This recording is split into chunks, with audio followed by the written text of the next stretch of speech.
일단 어제 윤석열 대통령의 탄핵 심판 6차 변론일이 있었고요. 또 곽종근 전 특수사령관의 뭐 증언이 있으면서 뭐 어제 오늘 많은 기사들이 쏟아져 오기도 했었는데 일단 어제 변론기일에서의 증인 신문 어떻게 보셨는지 궁금해요.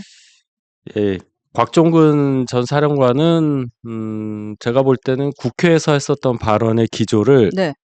그대로 네. 똑같이 얘기했다고 생각을 하고, 음.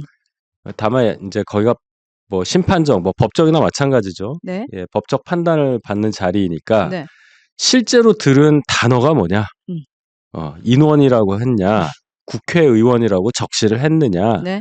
이 여부를 가지고 윤 대통령 측하고 많은 얘기를 했죠. 네. 예, 그 부분은 이제 법적 판단 영역에 들어가는 거니까 음. 저희는 그냥 상식선에서 판단하면 될 걸로 보이고, 그 김현태 단장이라는 그 대령분이 정복 입고 나와서 쭉 네. 얘기를 했는데, 그분이 비상계엄 직후였던 12월 9일 날 용산 전쟁기념관 앞에서 언론 앞에 서서 울면서 기자회견한 적이 있었잖아요. 그때 했었던 발언하고 상반되는 말씀을 많이 하시길래, 이 부분은 아마 국민들께서 많이 집중해서 보시겠다는 생각이 들었습니다. 음. 음. 뉴스들 보면은 이 화면을 양분해 가지고 왼쪽은 12월 9일 발언, 아. 오른쪽은 어제 발언, 두 개를 비교하는 그 컷들이 있더라고요. 네. 그거 보시면 다 이해하시라고 봅니다. 근데 탄핵 그 심판을 보면 볼수록 저는 그냥 서글퍼요. 그러니까 국가 통수권자는 안 시켰다 그러고 우리나라를 대표하는 장성들은 시켰으니 했다 그러고 요런 거 참 '우리나라 전쟁 나면 그러니까 누구한테 마음을 줘야 돼?'라는 바로 생각도 그 들고. 지점이에요. 네. 제가 일부 이제 윤 대통령 탄핵되면 안 되고 탄핵 사유가 없고 이렇게 생각하시는 분들은, 헌재에서도 역시 윤 대통령이 그런 지시 안 내렸다는 게 증명됐다라고 생각할 수 있는 부분이 분명히 어제 있었어요. 네. 네. 그런데 그렇지 않은, 그분들보다는 그렇지 않은 분들이 좀 많잖아요, 지금 상황에서. 그렇죠. 그분들은 그럼 어제 그 장면을 지금 우리 김 앵커처럼 봤을 거다. 음. 그래서 제가 입춘 지나고, 입춘이 월요일이었잖아요. 네. 지나면 좀 바뀔 수 있다고 얘기한 게, 음. 화요일, 목요일 날 두 번의 변론 기일에서 그 장면들이 연출될 것이기 때문에 음. 적어도 중도에 계신 분들은, 중도에 속한 분들은 생각을 굳힐 거다. 음. 그런 판단에서 제가 그 말씀을 드린 그러니까 거예요. 입춘을 전후로 해서 정말 중요한 증언들을 할 수 있는 증인들이 대거 나왔으니까. 이미 네. 나왔고 예상대로 홍장원 그리고 그 곽종근, 그 두 사람은 국회에서 증언한 거 그대로 했고, 뭐 "증언이 바뀌었네. 말이 좀 바뀌네." 이런 지적은 있지만, 네. 전반적인 사실관계, 또 우리가 상식적인 어떤 상황 분석 이런 음. 거를 해 보면 뭐 비슷한 생각 우리가 하잖아요. 예, 그 장면에서 윤 대통령 또는 윤 대통령 측의 이 대응이 음. 어떻게 비치겠느냐. 네. 예. 그 부분입니다. 예. 맞습니다. 네. 역시 윤희석 님 논리는 수준하고 이 따봉을 지금 몇 개를 주신 거예요. 강신자 님. 고맙습니다. 고맙습니다. 예. 네. 그리고 여러분들께 계속 우리 윤희석 전 대변인님 감기 걸리셨다는 얘기하시는데 감기 걸렸는데요. 네. 다 나았는데 이제 네. 목소리가, 그쵸. 요러면 다 나은 거예요. 네. 예, 제가 뭐 아프진 않아요. 감기 다 나으셨대요. 근데 예. 이제 우리 이제 귀한 시간에 진짜 좋은 말씀 많이 하고 다니시는데 아프실까 봐 걱정 많이 하시는 것 같아요. 전 뭐 그 정도는 아닙니다. 한 2 년에 한 번 정도 감기 걸려요. 2 년에 한 예. 번 정도 걸린다. 네, 고맙습니다. 윤희성 님, 한동훈과 함께 "한동훈 대통령 시대로 같이 갑시다." 뭐 이런 의견도 주시고 계시는데 제가 요 의견부터 좀 여쭤보도록 하겠습니다. 예. 김종인 그 전 비대위원장이 한동훈 대표를 뭐 회동했던 이야기 그리고 그 뒤에 쏟아지는 내용들이 많이 있는데 어쨌든 우리가 주목하는 건 킹메이커가 나타나서 한동훈 대표를 지지하고 있으니 이거 좀 좋은 소식으로 들린다.'라는 거 요 지점이 사실 좀 우리가 기대를 하게 되는 것 같아요. 그렇죠. 음 다른 분들도 많이 만나셨죠. 조갑재, 또 유인태, 네. 네. 이런 보수 진보를 가리지 않고 많은 음. 분들을 만나신 기사가 나왔는데, 네. 저는 이제 김종인 위원장의 이 말씀에 더 무게를 두는 편입니다. 네. 그리고 좀 다른 더 이제 나간 해석을 좀 드릴 수가 있는 입장이라고 생각해요. 왜냐하면 2020년에 김종인 전 비대위원장이 저희 당의 비대위원장 오셨을 때 제가 대변인으로 계속 모셨단 말이에요. 아, 그 옆에 그랬네요. 뵀으니까 네.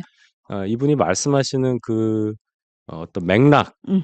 왜 저런 말씀을 하시고 이제 그런 거를 좀 더 조금 자세하게 알 수 있는 위치라고 생각을 하는데, 네. 기본적으로 김종인 위원장이 무슨 인연 때문에 음.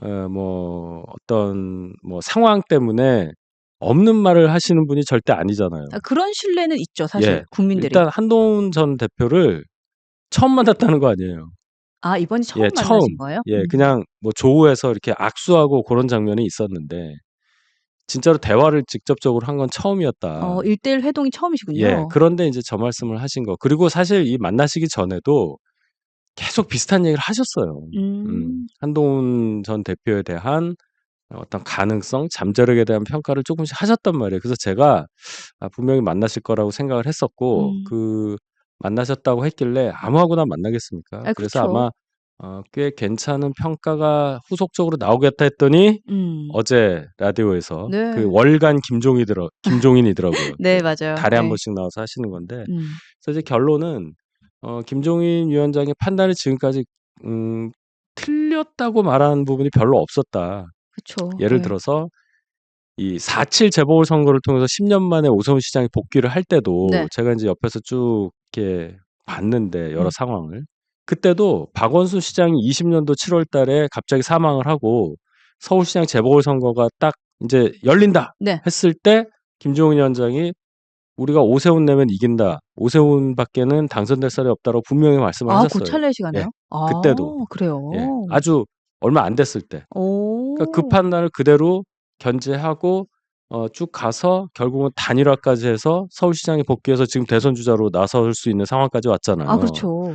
그 판단이 옳았다는 게 증명이 되죠. 어. 그리고 안철수 후보, 당시 국민의 당이 있었고 음. 안철수 후보가 있었고, 그래서 "단일화를 하자." 뭐 이렇게 됐던 거 아니에요? 네. 근데 이 단일화 과정에서 음. 사실 그 저희 당 분들의 상당수가 "안철수 후보로 단일화를 하자. 음. 오세훈 후보는 드랍을 해라." 뭐 이런 압력이 굉장히 많았어요. 그래요. 근데 김종인 위원장이 계속 "아니다. 오세훈으로 가야 이긴다."고 해서 결국 이렇게 됐다는 과정. 어. 그다음에 이제 윤석열 대통령 같은 경우도 당시 인제 총장 시절 추미애하고 엄청 싸울 때 아, 그쵸. 20년 말 21년 초 요때 말입니다. 고때도 별의 순간 얘기하셨단 말이에요. 그래서 결국 대통령이 됐잖아요. 이제 그런 음. 판단 과정을 우리가 다시 한번 생각을 해 보자. 네. 근데 이제 여기서 하나는, 그러면 인연으로 볼 때 이준석 음. 아니면 오세훈 시장은 훨씬 더 가까운 거 아니냐. 이 상황에서 대선 출마 선언을 한 이준석과 오세훈 시장 계신데 왜 그 두 분은 빼고 한동훈 대표에 대해서 저런 판단을 하느냐. 저도 그 지점이 가장 그거죠. 그게 주목했어요. 네, 중요한 네. 얘기예요. 개혁신당 고문도 하셨고. 그러니까 네.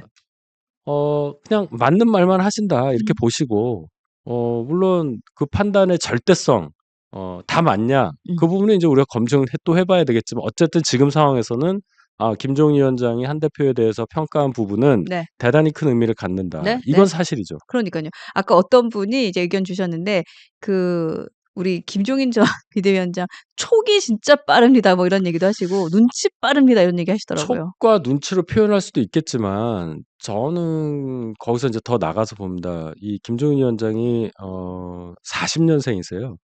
1940 년생. 40 년생. 그럼 이제 85 세인데, 와. 예, 윤 대통령 나이로는 84. 음. 어. 그런데도 아직 똑같아요. 이 말씀하시는 거 보면 "총기를 계속 유지하고 있다." 이렇게 우리가 그러니까 표현하잖아요. 연륜만 깊으신 거예요. 그리고 늘 책 보신단 말이에요, 원서 보시고. 그걸 음. 제가 알아요, 옆에서. 네. 맨날 보기 때문에. 뭐 차 타고 가거나 기차 타고 어디 지방 갈 때도 제가 졸거나 주무시는 걸 본 적이 없어요. 그러니깐 어. 늘 뭘 보고 계시기 때문에 이 뭐라 그럴까요? 이 상황을 아주 객관적으로 계속 보고 계신다. 그래서 네. 저 또한 김종인 위원장이 저렇게 말씀하시니까 더 음. 확신이 든다. 네. 그러니까 여러분들도 되게 많이 마음이 좀 좋았다. 왜냐면 그러니까 사실 뭐 지지율부터 해서 많은 얘기들이 있었잖아요. 근데 이 지지율에 대해서도 한동훈 대표 등판하면 지지율 딱 올라가고 뭉쳐진다 이렇게 얘기를 확신해서 딱 해 주시니까 그것도 '아, 우리 생각이 맞구나.'라는 생각을 하게 되죠. 그렇죠. 예. 제가 지난 방송에서도 말씀드렸지만 대선 경선이 있을 경우에, 음. 탄핵이 정말 인용이 돼서 대선을 할 수밖에 없는 상황이 됐을 경우에 네. 저희 당 현재 룰상으로는 대선 경선 파이널 라운드에서는 4명이 한다고 말씀드렸잖아요. 네. 4명이 경쟁을 할 텐데 뭐 그 안에는 당연히 들어간다고 봅니다. 음. 그런 차원으로만 생각을 해 보자고요. 그럼 한동훈 대표 지난 전당대 때 63% 얻었는데 네. 물론 그때는 당대표 뽑는 거였고 후보도 원희룡, 나경원 그분들과 뭐 음. 오세훈, 홍준표, 김문수 이분들이 갔냐 안 갔냐 뭐 이런 얘기까지 할 수 있겠지만 네. 어쨌든 63%는 비윤 또는 반윤이었다고 봐야 됩니다, 그 당시에. 네. 그러면 그분들이 대선 경선에 있어서는 어떻게 판단을 할 거냐. 최소한 63% 중에 63%에 해당하는 한동훈 대표를 찍었던 분들 중에 지금 이 순간 아무리 적게 잡아도 저는 20에서 25%는 남아 있다고 봐요. 아 그럼요. 그럼 예. 4명 최소한, 뽑는데 최소한. 20에서 25% 확보하고 있다고 봤을 때 네. 그 잠재력이 어디까지 음. 가겠느냐. 이렇게 역산을 해 보면 대선이 치러진다고 가정했을 때 상황을 조금은 유출할 수 있죠. 네. 예. 그리고 저희 그 뉴스 엔진 보시는 분들이 사실은 그 결을 같이 하시는 분들인데 계속해서 탈당 안 하고 무조건 기다린다라는 이유도 그것이고, 그리고 우리가 힘을 보탤 수 있을 때 힘 보태야 된다라는 얘기하시면서 요즘에 뭐 가족, 지인 계속 끌어모으고 있다. 요거는 제가 여러분들의 활동을 잘 그 알고 있는 상황입니다. 그렇습니다. 네. 그리고 이 대선의 성격을 알아야 돼요. 이게 저희가 잘해서 생기는 대선이 절대 아니지 아 않습니까? 그것도 민주당 맞죠. 입장하고 전혀 다른 겁니다. 그렇기 쉽지 때문에 않아요. 예. 저희 당이 배출한 대통령이 파면이 돼서 일어나는 대선에 대해서 뭐 윤 대통령 또는 윤 대통령을 강렬하게 지지하는 그런 분들을 향한 공격이라든지 음. 그런 공격성 논리 이런 거 정말 필요 없다. 그냥 가치를 제시하고 미래 비전을 제시하는 것만으로도 충분하다고 저는 생각을 하고 네. 그다음에 최근에 인제 뭐 이준석 의원과 뭐 합쳐야 된다는 뭐 비슷한 말씀을 몇 분이 하셔서 아까 어떤 분이 "이준석, 한동훈 신당 차린다는 말이 있는데 맞아요?" 이런 걸 썼어요. 그런 거 아이 아닙니다. 그거는 그게 전혀 이제 아닌 것 같아요. 제가 이렇게 방송하는 거 보니까 그 진행자의 질문에 답하는 과정이 있었고 예를 들어서 유재하 위원장 같은 경우도 저랑 방송할 때 옆에서 비슷한 얘기를 했어요. 네네. 언더 73이 73 년생 이하니까 이준석 85 년생이니까 "들어와라. 나이 어리고 음. 혼자 못한다." 이런 식으로 이제 가볍게 얘기한 거예요. 그러니까 음.